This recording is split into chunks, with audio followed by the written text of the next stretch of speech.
Today, we're going to be talking about worship team covenants. Should my worship team have a covenant? Stay tuned.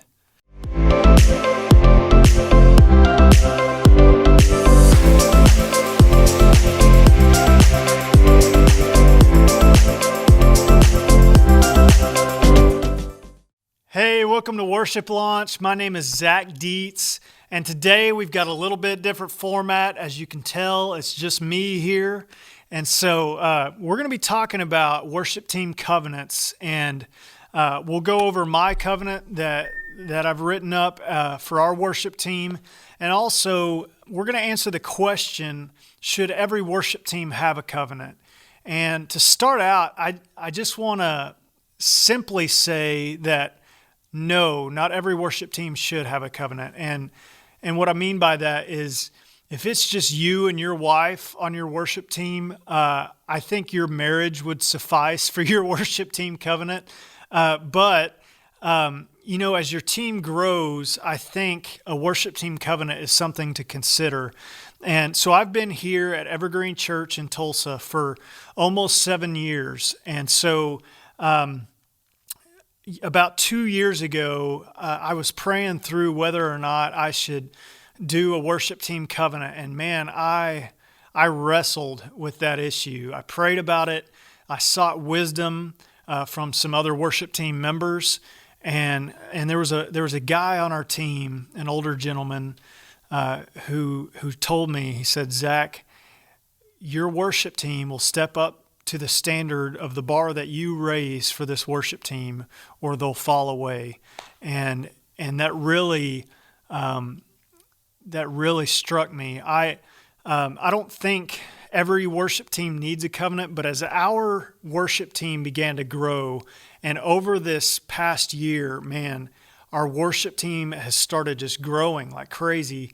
And so more than being reactive with a worship team covenant, like if there's strife on a team, we're going to throw this covenant at you and you better obey, that was not my heart. I wanted to be proactive on our worship team because on our worship team, man, God has assembled people on our team that are humble, they serve the Lord, they love the Lord, they're pursuing the Lord, and I've been blessed to have that kind of team here, and so I wanted to be proactive in our approach as, I wanted to protect that unity and protect that humility on the team. And so as new worship team members are coming on, I want them to know the culture of this team and to protect that culture. And so I felt like the Lord was leading me to draw up a covenant for our team. And my friend who gave me that advice about stepping up to the bar, he was absolutely right. I mean, I've watched our team grow in spiritually and instrumentally, vocally, different areas, and it's been amazing. And so I want to go over our team covenant. Yours doesn't have to look exactly like mine does. In fact, I'm going to, in the description below this video, I'm going to put a PDF file of our worship team covenant, and you can look it over and kind of see if there's anything you want to take out of ours or just make your own. But here's what ours looks like. So front page is it's our vision as a worship team. I've got it written out so our team knows what the vision of this worship team is. And then our mission, and our mission is what I call 3 P's and a B. Yes, I've got acronyms on our vision and mission and values, and I know that's cheesy, but it's easy to remember. So I've got our mission, 3 P's and a B: presence, prayer, propagate, and battlefield. And all those, our team knows what those mean. And our values, CASH, CASH, community, authenticity, servanthood, and humility. So that's the front page of our worship team covenant. And then our vision The vision of Evergreen Music is to be a fully engaged team in our own mission and equipping the body of Christ through the training of other worship teams. Now, that part of our vision, I see Worship Launch as part of that vision, because our goal here is to equip worship teams to be healthier. And so that's the front page. And then the second page, I go into lifestyle and integrity, and I've got some explanation there. Like I said, I'm going to put the description. I'm going to put this document down below in the description, so you can look at all this in detail. The second thing under that one is commitment, and it talks about the commitment to this team and commitment to getting better. And rehearsals is number 3.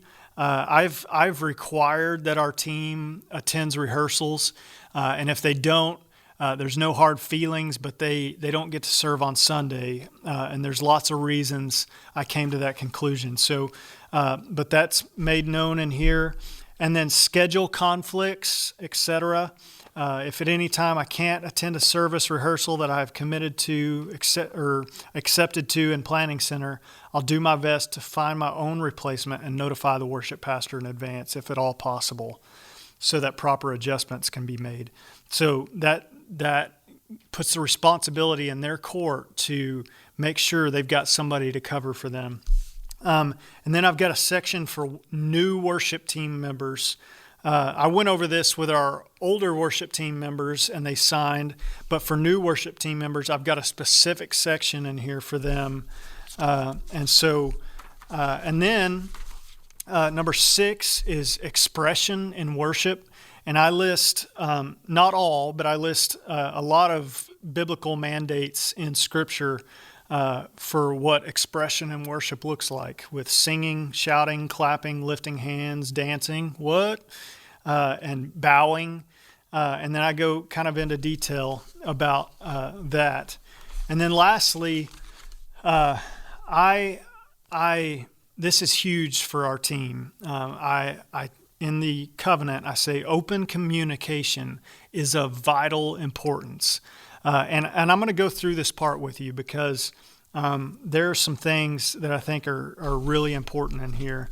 It says, if at any time I am confused, discouraged, depressed, or unhappy with the way things may be happening at any given time, I will speak directly with the worship pastor as soon as possible.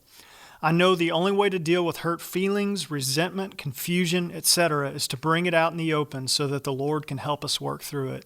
I also acknowledge that gossip will not be tolerated and may result in a suspension from the worship team. And I'm serious about that.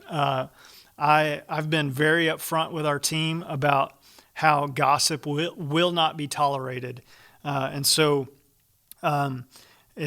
I lay it out clearly in here so that new people coming on the team or even old people know that for sure. And so the third bullet point on that is, I know that if I'm going through a struggle at home, at work, etc., that this worship team is a safe place to share.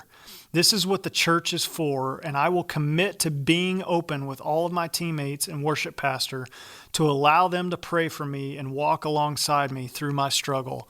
And that's not saying that my deepest secrets, personal secrets, or not even secrets, but my deepest personal matters, I'm going to share every bit of that.